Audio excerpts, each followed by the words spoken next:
mendapatkan asuransi. Saya nggak tahu. Tapi saya tidak menjelekkan perusahaan asuransi yang lain. Ini fakta perusahaan saya di bidang perusahaan asuransi. Tapi akan saya bahas bukan tentang asuransi semata, ya. Ini perusahaan saya biar kenal. Nah, saya kepingin membicarakan karena perusahaan kami launching 1975, Pak.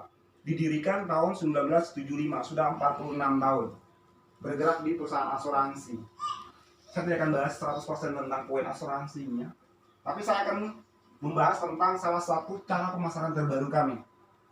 Ada program terbaru launching tanggal 1 Januari 2014. Kurang lebih 7 tahun berjalan. Pernah dengar Tri-I Network? Bahasa kita 3I Network. Perlu I. Ya. Tadi sudah saya dengar mbaknya bilang Tri-I. Apa sih Tri-I itu? Nah, kita akan bahas satu persatu tentang Tri-I-nya. Di sini ada, mohon maaf nggak jelas tadi, asuransi. Yang mana dengan program ini saya mengajak Bapak Ibu akan dapat 3 manfaat sekaligus, 3 keuntungan sekaligus. Kalau kita bahas tentang asuransi kayak gimana asuransinya akan saya bahas nanti, Pak. Yang kedua ada investasi. Banyak sekali program investasi, Pak, ya. Tapi hati-hati tanda kutip investasi bodong, hati-hati ya. Nah, yang ketiga ada income, penghasilan. Nah, bagaimana Bapak Ibu yang ada di Tambak Sari ini, kayak ingin berbagi, kita mendapat dalam satu program, kita dapat 3-tiganya. Kira-kira mau Bapak Ibu? Dapat insurannya, dapat investmentnya, dapat income-nya. Baik, kita kupas satu persatu. Next di sana, kiri kanan. Iya.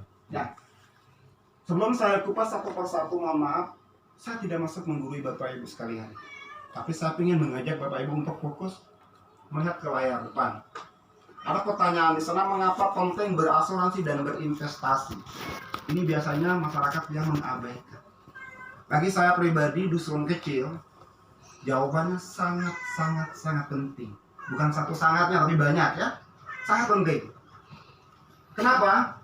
Ingat Bapak Ibu, siapapun kita, apapun profesi Bapak Ibu saat ini, mungkin ada yang pengusaha tangguh, ada yang PNS, ada yang mungkin yang kerja proyek, ada juga yang pengangguran. Ingat, kita pasti akan mengalami yang namanya 3 kepastian waktu, Bapak Ibu sekalian.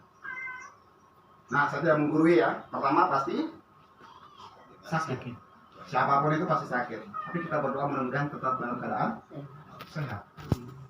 Yang kedua pasti pensiun. Nah, tanda kutip pensiun, Pak.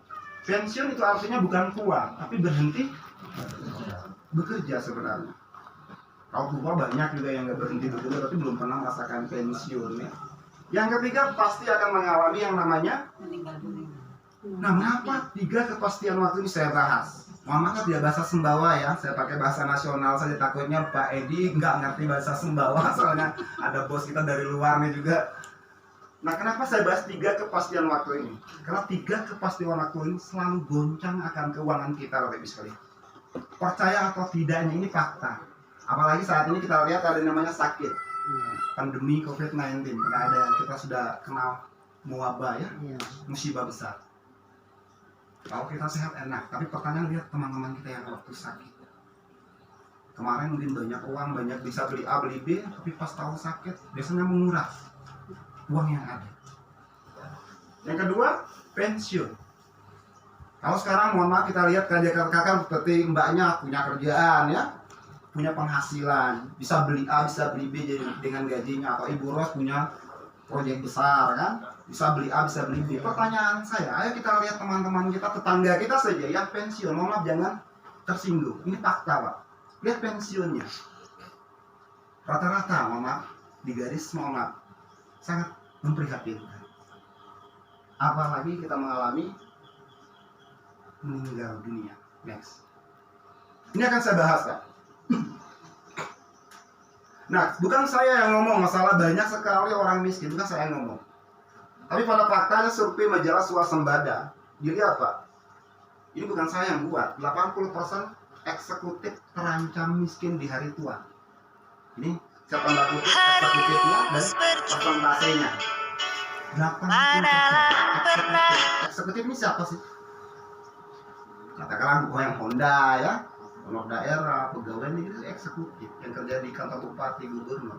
Tapi persentasenya 80%. Yang rata-rata mohon maaf miskin di hari tua. Mudah-mudahan kita tidak tergolong orang-orang itu ya, karena saya akan menawarkan solusi. Nah, faktor yang kedua sangat tertarik saya di sana, 9 dari 10 orang belum siap pensiun. Ini profesi apapun, latar belakang apapun, 9 dari 10 orang di dalam Indonesia ini, negara kita. Berarti dalam 10 orang yang siap pensiunnya cuma 1 orang. Nah, pertanyaan saya yang saat ini, Bapak mau masuk jadi yang golongan 9 atau yang 1? Nah, kenapa banyak orang yang miskin, mohon maaf, cenderungnya ke sana persentasenya atau 9-nya dalam keadaan kemiskinan? Kenapa? Satu poin, Pak. Satu kata kunci. Karena kita melupakan yang namanya budaya menabung. Benar nggak Bapak Ibu sekalian? Benar. Ini faktanya. Karena kebudayaan yang konsumtif lebih besar pasar daripada tiang. Lampasa Semawa ke bawah Butano, Labu, Limen, Asai kita, ya, Sebuzrea kan? Itu fakta. Mudah-mudahan kita tidak masuk ke dalam golongan-golongan itu. Nah, next. Saya mau percepat. Nah, yang ketiga. Faktor apa sih yang mempengaruhi keuangan kita lagi selain tadi sakit, meninggal, ada pensiun? Ini yang kita tidak sadari. Mungkin orang Tambak Sari mayoritasnya petani, petani jagung ya. Kemarin dapat 10 ton. Mungkin uangnya puluhan juta, tapi kok nggak cukup ya? Iya, cukupnya jangan bawa ke faktor agamis ya. Kalau bawa faktor agamis beda lagi ya kan? Ini faktanya, kok nggak cukup. Sebenarnya di Indonesia ini ada yang namanya inflasi, Pak, yang memakan uang kita. Apa sih inflasi itu? Ini saya ingin berbagi saja. Tapi inflasi itu kenaikan harga barang dan penurunan mata uang. Bisa dilihat mungkin bisa dalam TV One ya, ada berita $1 13.000, 14.000 kan? Itu kenaikan harga barang. Tapi uangnya, kita ambil contoh kecil, mungkin kalau saya sama Bang Heri itu kalau dikasih uang 100 perak bisa belanja kok di SD kita, benar nggak? Benar. Nah, pertanyaan saya, bisa nggak orang 100 perak dikasih ke anak ibu sekarang? Dilempar, Bu. 5.000 nya nggak cukup. Kemana uang kita? Dimakan sama inflasi. Kita ambil contoh yang lain. Dulu harga sepeda motor yang baru mungkin harga 2 juta, 3 juta yang baru ya, Astrea Star, Astrea Prima ya. Dulu. Pertanyaan saya saat ini, ada nggak motor yang 2 juta 300? Kalau 2 juta 300 pas rongsokan tadi. Nah, sementara kita mohon maaf sudah harus paham dulu inflasi sekarang. Rata-rata kita 10 tahun surveinya dari 1996 sampai 2015 naik 10,9% per tahun. Inflasinya, Pak. 10,9% per tahun. Sekarang 11,2% per tahun. Sekarang, Pak. Sementara kita pernah mungkin punya rezeki menabung di tabungan biasa. Saya memang tidak menjelekkan tabungan biasa. Yang mana manfaat, katakanlah bunga 1-2% per tahun. Kalau kita punya uang besar mungkin deposito ya 6%. Nah, 6 sampai 1 tambah 1/2 hanya 7, sekian%. Pertanyaannya inflasinya berapa? Nggak cukup, Pak. Kalau punya gaji 3 juta, ya mungkin untuk bertahan hidup saja. Ya enggak? Nah, bagaimana kita untuk bisa lebih lagi agar uang kita bermanfaat, nggak seperti ini persentasenya? Sekarang saya ajak Bapak Ibu fokus untuk menyisihkan kecil sekali. Saya tawarin solusi Bapak Ibu sekalian. Tapi tanda kutip tidak ada yang memaksakannya. Nanti kalau nggak duit Pak Victor tembak loh. Enggak. Enggak ya? Enggak. Next. Itu inflasi. Nah, sebelum ke solusinya saya ingin bahas tentang ilustrasi biaya hidup. Ingat Bapak Ibu, lagi-lagi saya tidak menggurui. Dalam kehidupan kita ini ada 2 fase kehidupan kita. Ada namanya fase usia produktif dan fase usia non produktif. Bahasa saya jelaskan, bahasa kitanya, bahasa kuat bekerjanya tahun berapa sih? Dari usia berapa sih? Ini Pak, persentase dari usia 20 tahun sampai usia 55 tahun. Senggang waktu dikasih berapa tahun? 35 tahun. Masa kuat bekerja. Ya enggak? Nah, kalau orang yang beruntung, orang ini ya selalu memaksimalkan usia produktifnya. Karena ilustrasi biaya hidup ini saya asumsikan Pak ya, asumsikan biaya hidup, katakanlah kita punya anak satu, ini kita asumsikan kita beli saja ya, satu harinya katakanlah 100.000, kita beli nasi kan 3 kali, ya kan, 3 bungkus, pagi sarapannya, makan siang sama dinernya, makan malamnya.